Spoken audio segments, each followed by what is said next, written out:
Dr. Lee, welcome to the University of Los Andes and to Chile as well.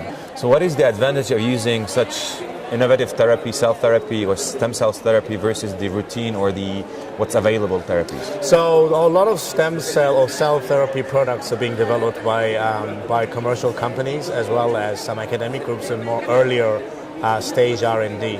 What it is designed for, in most cases, are for so-called unmet medical need, meaning that there are currently no standard of care intervention available for.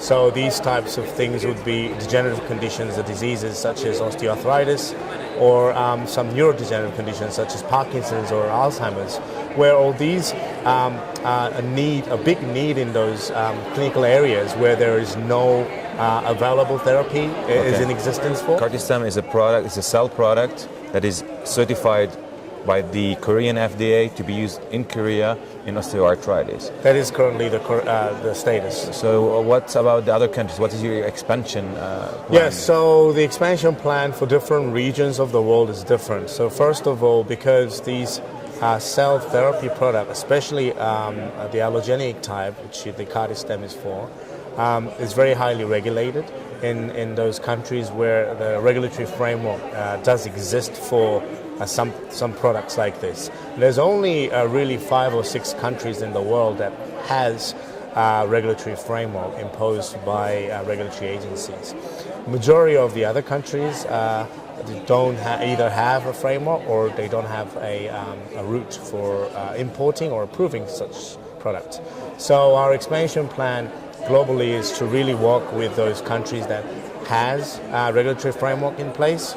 The 2 major ones being obviously the US and the European Medicines Agency and European Union, but the other countries are Canada and Australia, where we are engaged with the regulatory agencies there and negotiating how to put product in the market there. And the other markets, such as in countries like Chile, for instance, and others that have motivation from the regulators and clinicians and industry to form a regulatory framework to be able to bring certain types of products such as ours in a safe and regulated manner. And then we're also working with those countries, what we call emerging countries in terms of the regulatory framing of cell therapy products. Then we are also working with a number of countries there. So to be able to have, let's bring it to our Chilean reality, to be able to bring this therapy to Chile, what are the platforms that are necessary? And then the technology that is necessary behind it. Sure, I think we really need 2 or 3 elements to go hand in hand.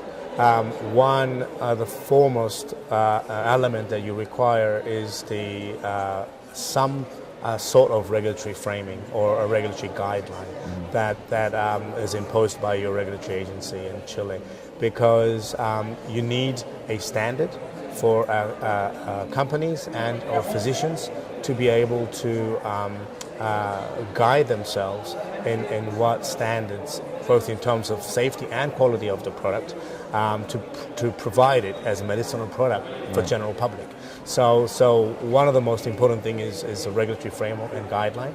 The other, another important issue is the perception within the clinical community and the level of awareness and education in this type of field of regenerative medicine and cell therapy by the key opinion leaders and clinicians in the country and academics. So it's great to see that through congresses like this one, that the high levels of awareness and education among the physicians in Chile is very encouraging. Right, and I believe as any new therapy, it comes with an important cost. Any discussion about a reimbursement plan in Korea? Yeah, that's a very important question and very crucial question for both physicians, patients, as well as companies.